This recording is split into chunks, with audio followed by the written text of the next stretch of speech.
Welcome in Nimit pharma classes. तो हमारा next question इस प्रकार है कुछ। ठीक है, डोपामीन प्राइमरली स्टिमुलेट्स विच रिसेप्टर्स। डोपामीन प्राइमरली कौन से रिसेप्टर्स को स्टिमुलेट करते हैं, यानी कि डोब्यूटामाइन प्राइमरली स्टिमुलेट्स विच रिसेप्टर्स। बताइए स्टूडेंट्स फटाफट। वेरी गुड, फटाफट बताते जाइए।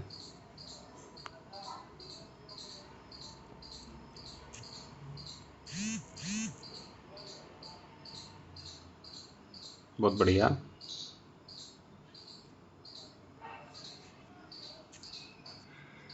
पहला देखिए, पहला ऑप्शन आपका अल्फा 1 रिसेप्टर्स। तो अल्फा 1 रिसेप्टर्स कहाँ प्रेजेंट होते हैं आपके।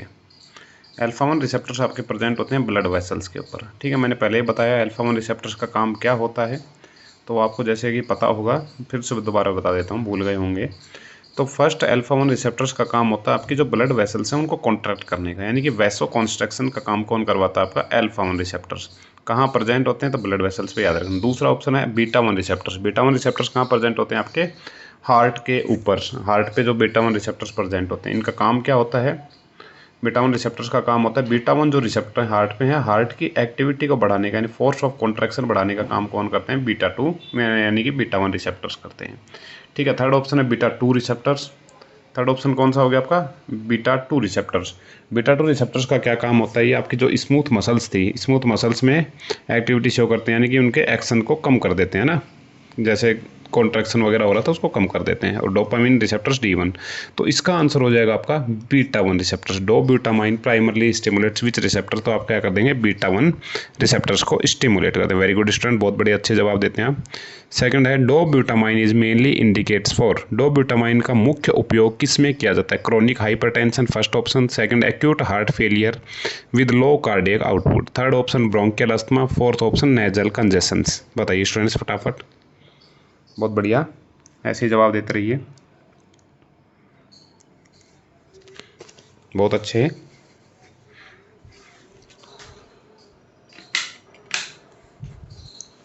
ओके, इसका आंसर हो जाएगा आपका option number B, acute heart failure with low cardiac output. Acute heart failure with low cardiac output, ये किसका काम हो गया आपका, डो ब्यूटामाइन का। किसका काम हो गया आपका, डो ब्यूटामाइन का। अगला क्वेश्चन है आपका 9 to 8। Which catecholamine produced mark vaso constructions with reflex bradycardia. कौन सा कैटाकोलामाइन तीव्र वैसो कॉन्स्ट्रक्शन के साथ रिफ्लेक्स ब्रेडिकार्डिया उत्पन्न कर सकता है। First option ephedrine, second isoproterenol, third है नोरिपेनेफ्रिन, फोर्थ है साल्ब्यूटामोल। ठीक है, बताइए फटाफट।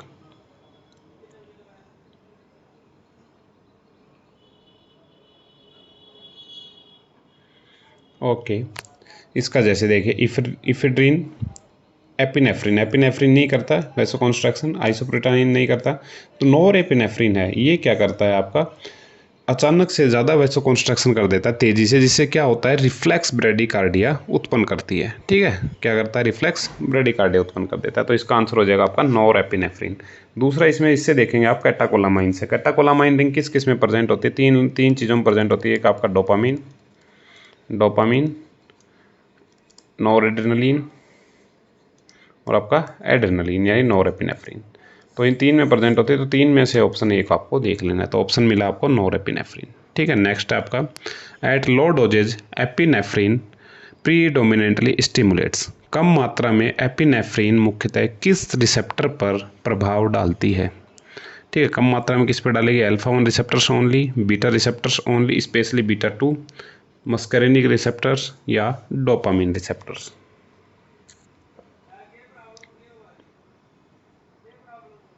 Very good. तो लो डोज पर आपका कौन से पे करती है, बीटा, यानी कि ऑप्शन नंबर बी। कौन हो गया आपका, option number B, specially beta 2 receptors पे। ठीक है, लो डोज पे एपिनेफ्रिन कहाँ काम करती है आपकी, बीटा 2 रिसेप्टर्स पे। नेक्स्ट है which adrenergic agonist is preferred in cardiogenic shock with markedly reduce cardiac output. Cardiac output बहुत कम होने पर कार्डियोजेनिक शॉक में किस एडिनर्जिक एगोनिस्ट को प्राथमिकता दी जाती है। बताइए स्टूडेंट फटाफट आंसर।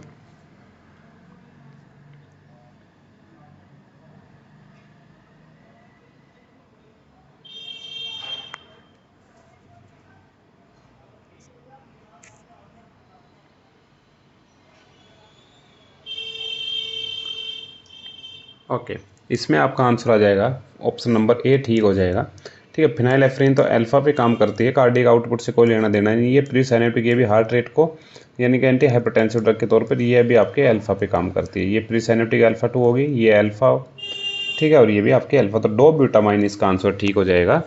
ठीक है, वेरी गुड स्टूडेंट्स। नेक्स्ट है आपका Which drug is commonly added to the local anesthetic solutions to prolong their the duration of action? Local anesthetics के प्रभाव को बढ़ाने के लिए सामान्यतः कौन सी दवा उसमें मिलाई जाती है?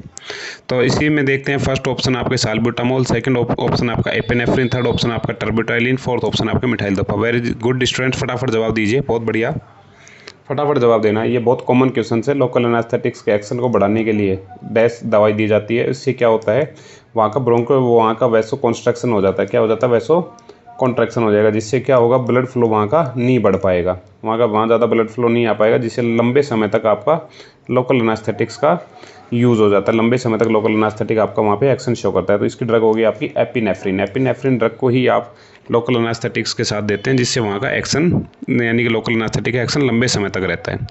ठीक है, अगला है stimulations of alpha 1 receptors in blood vessels close. रक्त वाहिनियों में अल्फा 1 रिसेप्टर्स स्टिमुलेशन से क्या होता है? जो आपके ब्लड वेसल्स हैं उनमें अल्फा 1 रिसेप्टर्स को स्टिमुलेट करने से क्या होता है? फर्स्ट ऑप्शन है वैसोडाइलेशन, सेकंड है वैसोकॉन्स्ट्रिक्शन, थर्ड है increase the histamine release, fourth है ब्रोंकोडाइलेशन। फटाफट बताइए स्टूडेंट, 10 बार बता चुका हूँ मैं यही। ठीक है, कि अल्फा 1 रिसेप्टर्स क्या काम करती हैं। Very good students. तो इसमें आता है आपका वैसो कॉन्स्ट्रैक्शंस। ये क्या करवाती हैं, आपकी वैसो कॉन्ट्रैक्शन करवाती हैं। ठीक है, बीटा 1 जो आपके अल्फा रिसेप्टर्स हैं वैसो कॉन्स्ट्रैक्शन करने का इनका काम होता है। डाइलेशन का काम किसका होता है? अल्फा 1 एगोनिस्ट का डाइलेशन का काम होता है। हिस्टामिन रिलीज कौन करवाती हैं? जो भी आपकी हिस्टामिन जैसे कोई भी हिस्टामिनिक ड्रग होती है वो हिस्टामिन रिलीज करवाने का काम करती है। ब्रोंको डाइलेशन का काम कौन सा बताया मैंने आपको? Beta 2 agonist. ब्रोंको डाइलेशन में कौन सा बताया था आपका? Beta 2 agonist. ठीक है, एग्जाम्पल भी बताए थे मैंने, साल्ब्यूटामोल, सारमिट्रोल, फोरमिट्रोल, जितने भी इस टाइप के ड्रग्स आएंगे वो सब ब्रोंकोडाइलेटर होती हैं।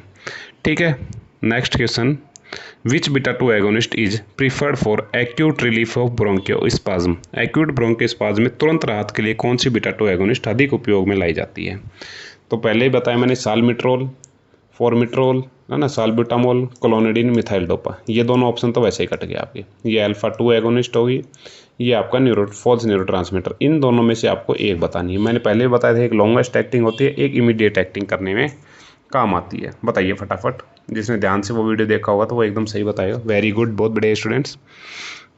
जो स्टूडेंट ध्यान से पढ़ रहे हैं उनके लिए बहुत बढ़िया नियमित फार्मा क्लासेस, और जो अपना टाइम पास कर रहे हैं तो उनके लिए नहीं है स्टूडेंट्स। तो यहाँ प्लीज़ टाइम पास करने के लिए वीडियो ना देखें, पूरा ध्यान लगा के कंसंट्रेशन के साथ देखिए।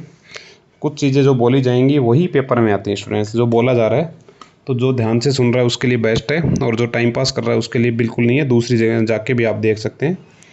ठीक है, पढ़ने वाले स्टूडेंट्स के लिए है। ओके, वेरी गुड, बहुत बढ़िया स्टूडेंट्स।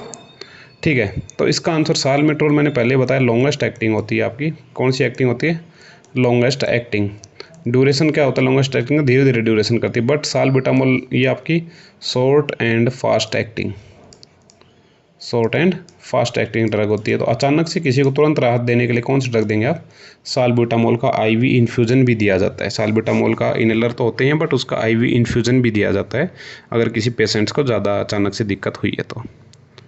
नेक्स्ट क्वेश्चन आपका, clonidine reduce the sympathetic outflow primarily by acting. Clonidine मुख्यतः कहाँ कार्य करके सिंपैथेटिक आउटफ्लो को कम करती है? बताइए स्टूडेंट्स, 10 बार बताया ये भी मैंने आपको, गलत नहीं होना चाहिए किसी भी कंडीशन में। वेरी गुड, बताते जाइए फटाफट, 30 सेकंड का समय आपके पास, फटाफट बताइए।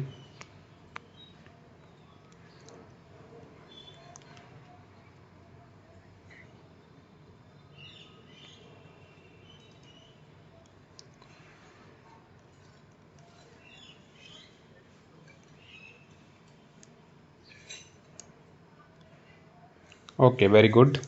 ऑप्शन नंबर बी इसका ठीक हो जाएगा, सेंट्रल अल्फा 2 रिसेप्टर्स, या इसको क्या बोलते हैं? प्री साइनेप्टिक अल्फा 2 रिसेप्टर्स बोला जाता है। ठीक है, वेरी गुड, बहुत बढ़िया, ऐसे ही जवाब दिए स्टूडेंट्स, मज़ा आ गया। नेक्स्ट क्वेश्चन 35, विच सिंपैथोमाइमेटिक ड्रग्स में causes the rebound nasal congestions after prolong topical use? लंबे समय तक टॉपिकल उपयोग करने के बाद रीबाउंड नेजल कंजेशंस किस दवा से हो सकता है? ठीक है, नेजल कंजेशंस किस दवा से हो सकता है? First option xylometazoline, dobutamine, dopamine, epinephrine.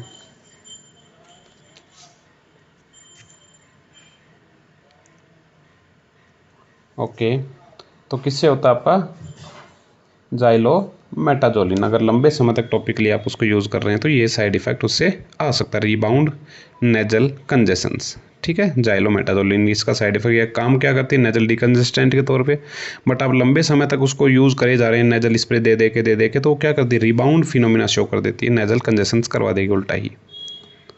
ठीक है स्टूडेंट्स, वेरी गुड, बहुत बढ़िया जवाब देते हैं हम लोग। नेक्स्ट है dopamine increase the renal blood flow at low doses mainly by stimulating, यानी कि कम मात्रा में डोपामिन किस रिसेप्टर को उत्तेजित करके रीनल ब्लड फ्लो बढ़ाती है। ठीक है, कम मात्रा में किस का रीनल फ्लो बढ़ा देती है। फर्स्ट ऑप्शन है अल्फा 1 एगोनिस्ट, बीटा 1 एगोनिस्ट हो गया, D1 रिसेप्टर्स पे, बीटा 2 रिसेप्टर्स पे। बताइए स्टूडेंट्स फटाफट।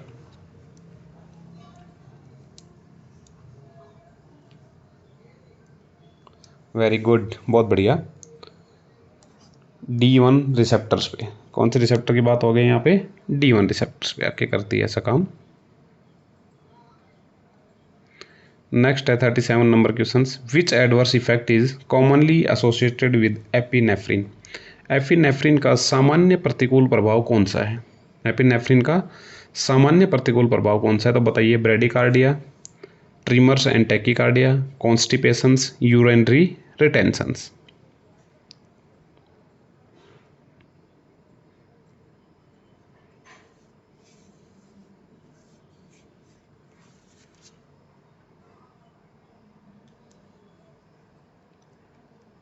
ओके, वेरी गुड, इसका ऑप्शन नंबर बी ठीक हो जाएगा, ट्रीमर्स एंड टैकीकार्डिया। अगर ट्रीमर शो करती है फिर कौन सी देते हैं उसमें, जैसे मैंने साल्बुटामोल के साथ बताया था। ठीक है, साल्बुटामोल में क्या बताया था, साल्बुटामोल अगर आपका ट्रीमर करवाती है तो उसमें कौन सी ड्रग दी जाती है, आपके प्रोपेनालोल दी जाती है। ठीक है, उसमें कौन सी देते हैं हम, प्रोपेनालोल देते हैं।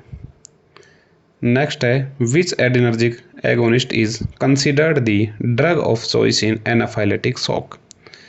एनाफाइलेटिक शॉक में ड्रग ऑफ चॉइस कौन सी एडर्नर्जिक एगोनिस्ट दिया जाता है। फर्स्ट ऑप्शन नॉरएपिनेफ्रिन, सेकंड है डोब्यूटामाइन, थर्ड है एपिनेफ्रिन, फोर्थ है फिनाइलिफ्रिन। फटाफट बताइए स्टूडेंट्स, क्योंकि मैं इसलिए तेज बता रहा हूँ इस क्लास में, क्योंकि पिछले में मैंने 25 क्वेश्चन में आजकल 50 क्वेश्चन से एक टॉपिक से इसलिए लेके आ रहा हूँ कि पहले 25 में आपको डिटेल एक्सप्लेनेशन के साथ समझा दूँ, जिससे अगले 25 आपको कॉन्फिडेंस इंक्रीज करने में काम आए।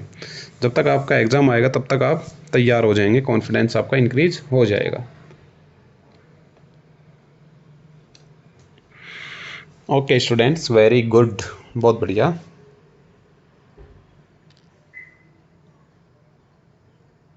बहुत बढ़िया, बहुत बढ़िया।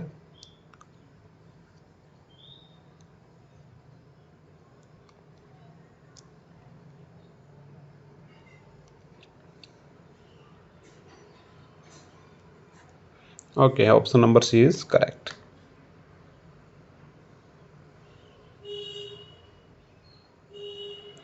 नेक्स्ट आपका which adrenergic agonist is prefer to increase the blood pressure during the spinal anaesthesia included hypotension. Spinal anaesthesia के कारण हुई हाइपोटेंशन में रक्तचाप बढ़ाने के लिए कौन सी एडिनर्जिक एगोनिस्ट अधिक उपयुक्त है। ओके, यानी कि आपको बीपी बढ़ानी है, आपने क्या दिया उसको, ऑपरेशन करा कोई, स्पाइनल एनास्थीसिया। हाँ, एक और बताइए मुझे, स्पाइनल एनास्थीसिया इसका बताना। स्पाइनल एनास्थीसिया दिया जाता है तो कौन सी रूट यूज़ की जाती है, उस रूट का नाम बताइए मुझे आप फटाफट कमेंट सेक्शन में, ऑप्शन के बाद फटाफट रूट का नाम बताते जाइए सभी स्टूडेंट्स। जैसे रूट का नाम करेक्ट बता देंगे उसके बाद हम बताते हैं आगे। ठीक है, वेरी गुड, बहुत बढ़िया। ठीक है, ठीक है, ठीक है, बहुत बढ़िया स्टूडेंट, मज़ा आ गया। ओके, तो कौन से ड्रग को यूज़ किया जाता है उसमें, फिनाइल इफ्रीन को। कौन से ड्रग को यूज़ किया जाता है, फिनाइल इफ्रीन को उसमें यूज़ किया जाता है, क्योंकि ये आपकी देखिए साल्बुटामोल क्यों नहीं यूज़ करेंगे, बीटा 2 एगोनिस्ट है। क्लोनेडिन क्या है, प्रीसाइनेप्टिक अल्फा 2 एगोनिस्ट, ये तो बीपी को कम करने में यूज़ की जाती है, presynaptic alpha 2 agonist. Terbutaline anti asthmatic drug है, तो बची कौन, फिनाइलिफ्रीन alpha 1 agonist.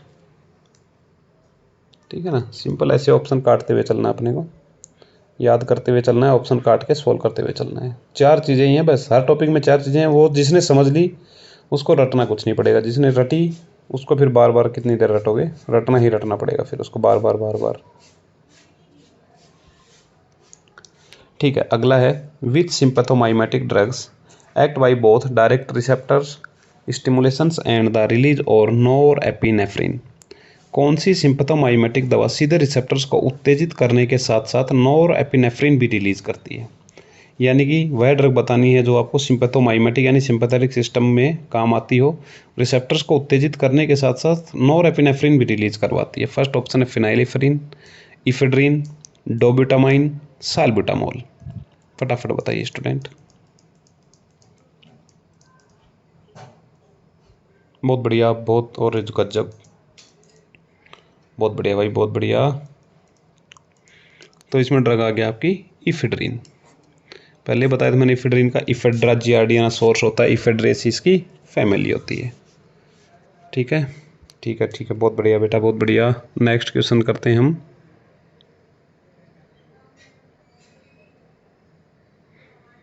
Which receptors stimulating is mainly responsible for the bronchodilation. Bronchodilation मुख्यतः किस रिसेप्टर की उत्तेजना से होता है? अब गलत नहीं करना है इसका आंसर, सब करेक्ट बताना एकदम। बहुत बढ़िया, बताइए फटाफट।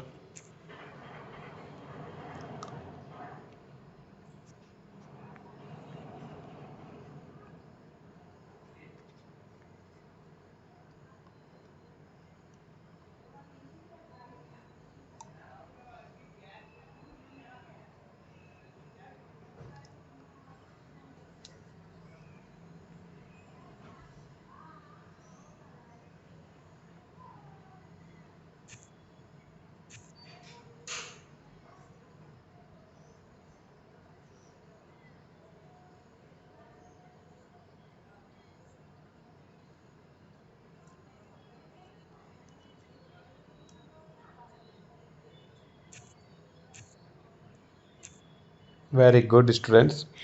देखिए फिर से एक बार बता देता हूँ मैं, कुछ डाउट नहीं आने। इसका आंसर तो क्या हो जाएगा? इसका आंसर हो जाएगा आपका बीटा 2 रिसेप्टर्स। इसका आंसर क्या होगा आपका? Beta 2 receptors. ठीक है, अल्फा 1 रिसेप्टर्स फिर बता रहा हूँ, ये दोनों रिसेप्टर आपके ब्लड वेसल्स में मिलते हैं जो वैसो कॉन्स्ट्रक्शन का काम करवाते हैं। ये आपके हार्ट में मिलते हैं जो हार्ट की एक्टिविटी को बढ़ाने का काम करते हैं। ये आपके स्मूथ मसल्स पे मिलते हैं जो स्मूथ मसल्स की यानी कि जो भी डायलेशन वगैरह का काम करवाते हैं उनकी एक्टिविटी को एक तरह से कम कर देती है। एस्टाइलकोलिन इसका जस्ट अपोजिट होता है। ठीक है, तो बीटा 2 रिसेप्टर इसका हो जाएगा। अगला है a patient with the severe anaphylaxis presents with hypotension, bronchospasm, laryngeal edema। ठीक है, which drug should be administrated immediately? बताइए इसका आंसर फटाफट। यानी कि एक गंभीर एनाफाइलेटिक में हाइपोटेंशन है, ब्रोंकोस्पाज्म है, लैरिंजियल इडिमा होने पर तुरंत कौन सी दवा देनी चाहिए? ठीक है, बताइए फटाफट। फर्स्ट ऑप्शन फिनाइलिफ्रिन है, दूसरा ऑप्शन आपका एपिनेफ्रिन है, third option dopamine, fourth option आपका डोब्यूटामाइन। फटाफट बताइए, अगर ऐसी कंडीशन है तो उस पेशेंट को क्या देंगे हम? यानी कि उसकी बीपी भी लो हो रखी है, उसको सांस लेने में भी दिक्कत है, उसके लैरिंग्स के अंदर भी क्या हो गया? इन्फ्लामेशन यानी सूज वो आ गया, फ्लूइड भर गया कोई। ठीक है, तो उस पेशेंट को कौन सी दवा देंगे? तो फिनाइलिफ्रिन। फिनाइलिफ्रिन क्या करती है? अल्फा एगोनिस्ट है, अल्फा एगोनिस्ट। बार बार ये ड्रग आ रही है, अल्फा एगोनिस्ट है, तो यानी कि ये सिर्फ ब्लड प्रेशर को तो इंक्रीज कर देगी बट ब्रोंकियोस्पाज्म में काम नहीं आएगी। ठीक है, एपिनेफ्रिन। एपिनेफ्रिन आपका क्या काम करती है? ठीक है, एपिनेफ्रिन आपका क्या काम करती है? ये आपका क्या करेगी? हाइपोटेंशन यानी कि अल्फा एगोनिस्ट भी है, बीटा एगोनिस्ट भी है, अल्फा और बीटा दोनों एगोनिस्ट है। ठीक है, तो अब काम क्या होना चाहिए? देखो पेशेंट में हमें ऐसे ही सोल्व करना, अगर नहीं समझ में आ रहा तो क्या करना? हाइपोटेंशन, हाइपोटेंशन मतलब बीपी बढ़ानी है, तो ये तो क्या कर देगा? बीपी बढ़ाने के लिए जैसे कॉन्ट्रैक्शन करवाएगा ब्लड वेसल्स में तब भी बीपी बढ़ेगी। दूसरा क्या? हार्ट की एक्टिविटी को बढ़ा के भी बीपी बढ़ा देगा, यानी कि डबल दोनों तरफ से बीपी बढ़ाएगी। दूसरा ब्रोंकोस्पाज्म, बीटा 2 एगोनिस्ट की तरह भी काम करेगी, तो आपका क्या होगा? लंग्स में ब्रोंकियो डायलेशन करवा देगा, ब्रोंकियो डायलेशन करवा देगा। थर्ड है लैरिंगल इडिमा, यानी कि इडिमा को भी कम करने, यानी वहाँ का क्या कर देगा? एरिया बढ़ा देगा। एरिया बढ़ाने से वो जो वाटर कंटेंट जो भी इकट्ठा हुआ था वो फैल जाएगा, तो इडिमा भी कम हो जाएगी। तो इसीलिए इसका आंसर क्या जाएगा आपका? एपिनेफ्रिन। क्या जाएगा आपका? एपिनेफ्रिन। ठीक है, अगला है आपका which adrenergic agonist is most suitable for over reactive bladder. ये क्वेश्चन पहले भी आया बट उस टाइम मैंने दूसरी तरीके से पूछा था, अब की बात दूसरी तरीके से पूछा है। ओवर रिएक्टर ब्लैडर के उपचार में कौन सी एडिनर्जिक एगोनिस्ट सबसे उपयुक्त है? फर्स्ट है साल्ब्यूटामोल, सेकंड है फिनाइलिफ्रिन, थर्ड है मिराबिग्रोन, फोर्थ है क्लोनिडीन। पूछा हुआ क्वेश्चन है, लास्ट टाइम भी पूछा था, पिछले लास्ट वीडियो में जो कल वीडियो आया था उसमें भी आपसे यही पूछा था मैंने। बताइए फटाफट स्टूडेंट्स। Very good. ओके, यानी कि स्टूडेंट अच्छे से ध्यान से तो पढ़ रहे हैं। मीरा बिग्रॉन, ठीक है, बहुत बढ़िया स्टूडेंट्स। लास्ट वीडियो में भी आया था ये, तो आज फिर से मैंने डाला कि स्टूडेंट्स को ध्यान भी है कि नहीं है।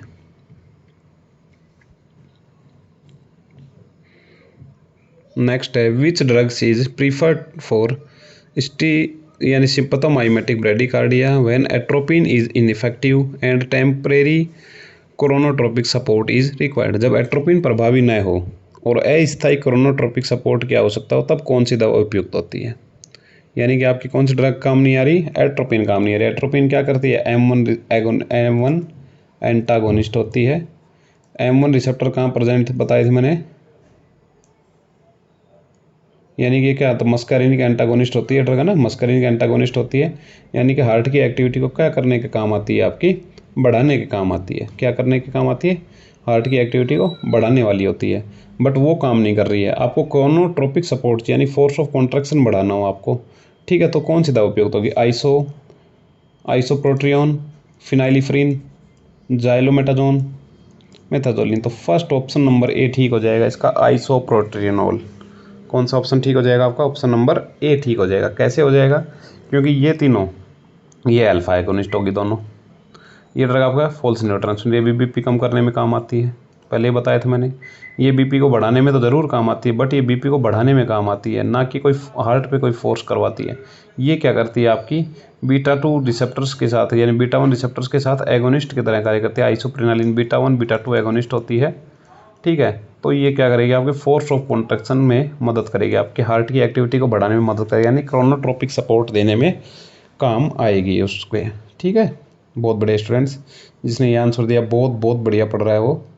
जल्दी ही आपकी बस सफलताओं के आसपास ही घूम रहे हैं आप, सफलता जल्दी ही आपको गले लगने वाली है, ठीक है स्टूडेंट्स। जब तक आपका ये एग्ज़ाम आएगा तब तक आपको ऐसा ट्रेंड कर देना है कि 20 के 20 जितनी वैकेंसी हैं सारे स्टूडेंट्स अपने ही लगे, ठीक है ना, सारे स्टूडेंट नियमित फार्मा क्लासेज के लगे। फिर आप मुझे बताना कि सर हाँ मेरा सिलेक्शन हो गया है, ठीक है स्टूडेंट, बहुत बढ़िया है। अगला क्वेश्चन है which adverse effect is commonly associated with if excessive beta 1 receptors stimulations.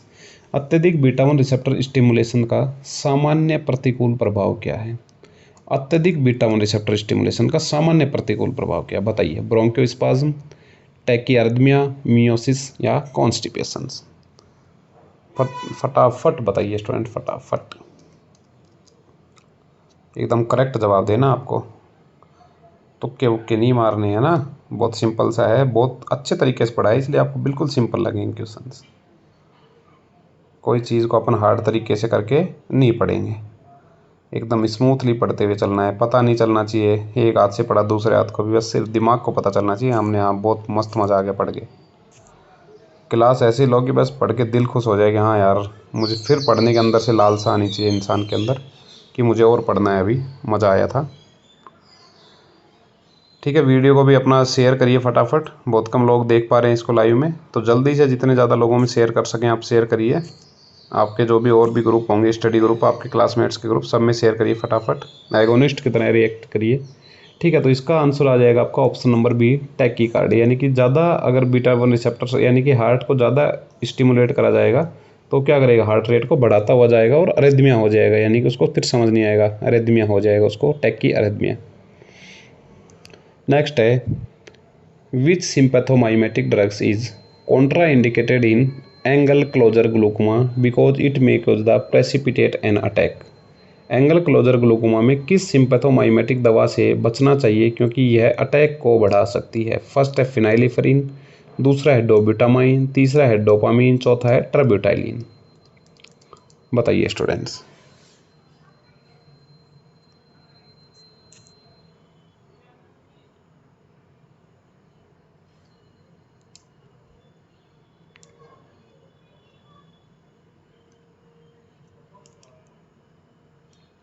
Okay, तो ओपन एंगल ग्लूकोमा में कौन सी ड्रग दी जाती है आपकी, देखिए एक तो दी जाती है अल्फा एगोनिस्ट, अल्फा एगोनिस्ट यानी कि क्या कराएंगे, कॉन्ट्रैक्शन करा देंगी तो आगे ब्लड मतलब वो जो आपका फ्लूइड जा रहा था उसकी सप्लाई कम हो जाएगी। दूसरा दी जाती हैं बीटा ब्लॉकर, बीटा ब्लॉकर, जिससे आपकी एक्टिविटी कम हो जाएगी बीटा ब्लॉकर से। ठीक है, बीटा ब्लॉकर देने का ये फ़ायदा हो गया। ठीक है, तो बीटा ब्लॉकर हम देंगे, इसमें कौन कौन सी दवाइयाँ देंगे, तो ये जो फिनाइलिफ्रीन है अल्फ़ा एगोनिस्ट, आपकी अल्फ़ा एगोनिस्ट रहती है, तो इसको देने से, क्योंकि यह क्या करा सकती है उस पेशेंट में अटैक के चांसेस भी ला सकती है। ठीक है, वो क्या कर सकती है, अटैक के चांसेस भी ला सकती है फिनाइलिफ्रीन। मियोमाइड्रेसिस करवाती है ओपन एंगल ग्लूकोमा में। ठीक है, नेक्स्ट क्वेश्चन है, which of the following drugs is selective alpha 1 adrenergic agonist, निम्न में से कौन सी सेलेक्टिव अल्फा 1 एड्रेनर्जिक एगोनिस्ट है। सेलेक्टिव की बात कर रहा है ये। ठीक है, बताइए फटाफट। बहुत बढ़िया स्टूडेंट्स, लगे रहिए इसी हिसाब से, बहुत बढ़िया। फिनाइलिफ्रीन बार बार बताया मैंने, ये ड्रग से क्वेश्चन आ सकता है, क्योंकि ये बहुत बार मैंने भी डाली है पेपर में, क्योंकि ये बहुत इंपॉर्टेंट ड्रग है ना। बार बार इसी के समझा रहा हूँ, क्वेश्चन आया तो गलत किया गया इसने, फिर देखना आप। Which catecholamine has the greatest affinity for the D1 receptors at low dose, ये दोबारा से क्वेश्चन आया है थोड़ा सा घूम के। ठीक है, कम मात्रा में D1 रिसेप्टर के लिए सबसे अधिक एफिनिटी किस कैटाकोलामाइन ड्रग्स की होती है। ठीक है, कम मात्रा में डोपामीन की होती है। थोड़ी सी मात्रा बढ़ाएंगे तो भी मैंने बताया था, फुल मात्रा बढ़ा देंगे तो भी मैंने बताया था, तीनों मैंने आपको बताया हुआ है। यहाँ पे आ गया आपका डोपामीन। नेक्स्ट आपका prolong use to topical nasal decongestants में प्रोड्यूस, टॉपिकल नेजल डिकंजेस्टेंट के लंबे उपयोग से क्या होता है। ये क्वेश्चन फिर घुमा के पूछा गया है, पहले दूसरी तरीके से पूछा गया था, ये किसी दूसरे एग्जाम में दूसरी तरीके से पूछा गया था, उसी हिसाब से मैंने ये क्वेश्चन डाला है। Persistent bronchodilations, rebound nasal congestions, severe hypertension and hyperglycaemia, ये याद रख लेना। रिनेटाइटिस मेडिकामेंटोसा, ये याद रख लेना, ये भी पूछ सकता ना, ये टर्म भी पूछा गया है, ये एक एग्जाम में ये पूछा गया था, इसलिए मैंने ये क्वेश्चन बनाया, क्योंकि ये पूछा गया था। तो अब जिसको ये टर्म का पता है वो बता देगा, वरना उसको पता नहीं चलेगा स्टूडेंट्स। ठीक है, तो ये क्या कर देता है आपका, रीबाउंड नेजल कंजेशन एंड रिनेटाइटिस मेडिकामेंटोसा। ठीक है, बहुत बढ़िया, ऐसे तैयारी करते रहना। सफलताएं आपसे अब ज़्यादा दूर नहीं बची हैं स्टूडेंट्स। जिन स्टूडेंट्स ने लाइव कमेंट सेक्शन में लगे हुए हैं ना, सफलता आपके बिल्कुल एकदम पास आ चुकी है। आप जल्द ही गवर्नमेंट फार्मासिस्ट की तरफ बढ़ चुके हैं। जो भी आप एग्ज़ाम देंगे उसी में सेलेक्ट हो जाएंगे, पक्का मुझे यकीन हो रहा है जिस हिसाब से आप जवाब दे रहे हैं। Which statements regarding the epinephrine is correct, epinephrine के बारे में कौन सा कथन ठीक है। It stimulate only alpha receptors, it contraindicated in anaphylactics, it act and both alpha and beta adrenergic receptors, it has the no effect of the bronchial smooth muscles। बहुत बढ़िया स्टूडेंट्स, फटाफट जवाब दीजिए। वेरी गुड, इसका option number C ठीक है, क्योंकि it act on the both alpha and beta adrenergic receptors. जिन स्टूडेंट्स ने जितने जवाब दिए फटाफट कमेंट सेक्शन में बताइए 25 में से किसने कितने ठीक किए। आज तो मेरे हिसाब से 25 में से 25 ठीक होने चाहिए। जिस स्टूडेंट ने लास्ट वाला वीडियो देखा है उसका एक भी क्वेश्चन गलत नहीं होगा। ठीक है, कंप्लीट डिटेल वहाँ मैंने एक्सप्लेनेशन के साथ इसीलिए बताया था कि यहाँ पे आपकी ये गलती ना हो। Okay students, very good. ठीक है, मिलते हैं नेक्स्ट क्लास में, नेक्स्ट वीडियो में। तब तक के लिए सब अच्छे से पढ़ते रहिए, खुश रहिए, किसी तरह का कोई टेंशन चिंता की कोई दिक्कत नहीं है ना। जल्दी आपके एग्ज़ाम डेट्स भी आने वाली हैं। ओके, मिलते हैं नेक्स्ट वीडियो में, तब तक के लिए जय हिंद जय भारत।